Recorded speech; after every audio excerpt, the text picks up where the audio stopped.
Assalamualaikum and good day everyone. I am Siti Aina Hussein Saripada from Group 7 Presenter. So the topic that I'm going to discuss is all about the Al-Shari's influence on later Ilm'al Kalam. So the objective of Al-Shari in general and of Orthodox section of Muslim community in particular was to purge Islam of all non-Muslim elements. Some of them is Anas B. Malik and Ahmad B. Hanbal, opposed to any interpretation of religion dogmas. In the case of Istiwa, for example, Anas B. Malik is reported to have said that Al-Istiwa is known, its howness is unknown.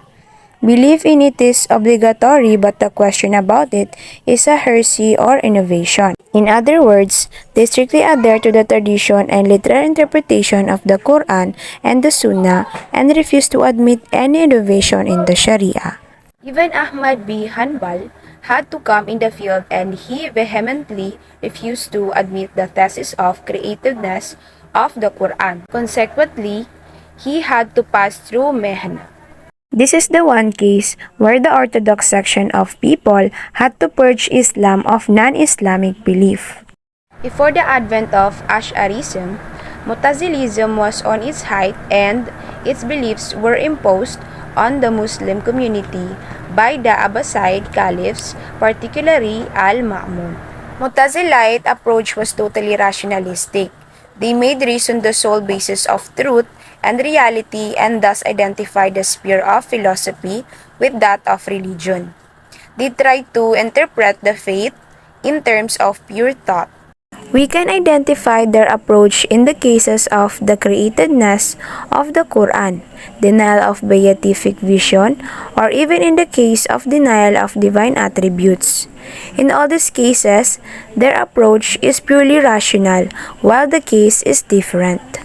The task to maintain the superiority of revelation over reason and to establish the supremacy of religious dogmas over rationalist hypothesis was taken by the Orthodox Muslim like in Mesopotamia by Abul Hasan al-Ash'ari, in Egypt by al-Tahawi, and in Samarkand by Abu Mansur al-Maturidi.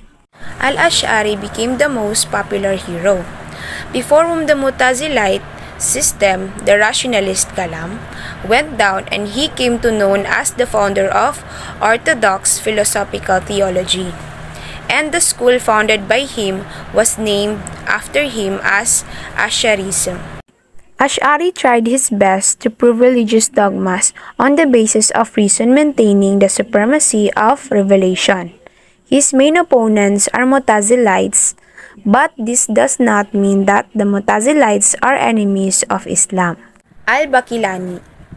Ash'ari's interest was purely theological, and he did not build any metaphysical basis, for his theology was left chiefly to his successors.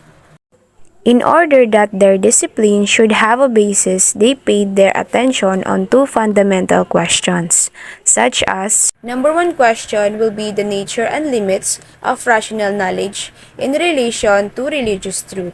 The second will be the metaphysical framework in which the concept of God's sovereignty and omnipotence should be expressed. And that's it for my report. This is yours truly, Siti Aina Hussein Saripada. Waalaikumsalam warahmatullahi ta'ala wabarakatuh.